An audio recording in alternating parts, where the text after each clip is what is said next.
What's going on, guys? Satsuki the Savage here, and today I'm going to be reviewing Kingdom, chapter 558. Now, this shouldn't take long at all, so let's get right into it. After reading this chapter, I do not believe Akko is going to die just yet, at least in this battle.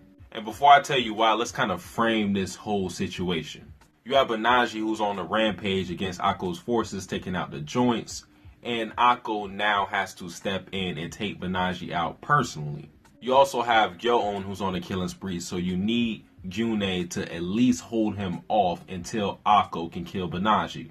Akko engages in a duel with Banaji, while you have gyou'un try to engage in a battle with the gyou'un. And then gyou'un splits gyou'un in half.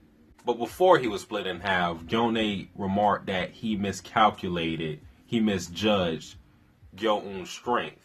And I found this interesting because I think something similar is going to happen with gyou'un and Shin. I don't think it's a coincidence that we've seen Shin in this chapter and him having that one weird moment where we see him leaning forward and it seems like he's just breathing, calming himself down. So I think in the same way gyou'un misjudged gyou'un's strength, gyou'un is going to misjudge Shin's strength, and Shin is going to do the same exact thing to gyou'un. So folks, what does this mean?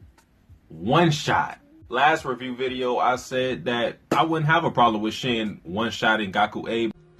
This battle between Shin and gyou'un, if it happens, between those two, it should not last more than one chapter. He already beat Keisha, who is above gyou'un. Gyou'un is just a vessel of Keisha. So Shin one-shotting gyou'un, that wouldn't be out of the realm of possibility. So if Shin ends up one-shotting gyou'un, all Akko has to do for however long it's going to take Shin to kill gyou'un, he just has to stay alive long enough from Banaji and gyou'un, and I do believe that Shin can come in there and at least hold off gyou'un.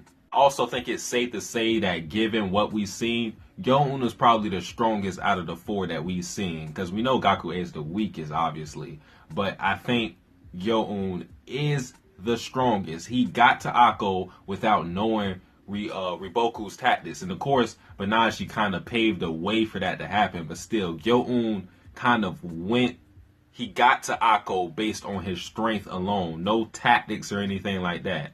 So I think it's safe to say that gyou'un is probably the strongest out of the four. So if the scenario happens, Shin one-shots gyou'un, goes to the aid of Akko, then that leaves Ohan to take out the rest of gyou'un's army. Of course, Ohan wouldn't like it, but who gives a fuck what Ohan thinks? Now, if this scenario plays out, you'll have gyou'un dead, and then you'll have another rematch with Shin and gyou'un, because I don't believe that we'll just ignore that. I do believe that Shin is going to face gyou'un again and end up killing him again.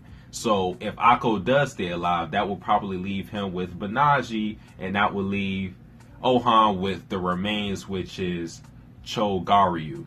And we actually didn't see anything from Chogaryu in this chapter whatsoever. So that's what I believe that's going to happen after seeing the cards that we were dealt in this chapter. Now, I could be horribly wrong, and this nigga could die in the next chapter, and I'll look like a dumbass. But it is what it is. This is how I think it's all going to play out. Let me know your thoughts. That's it for the video, guys. If you like this video, like, comment, subscribe. Satsuki the Savage, out.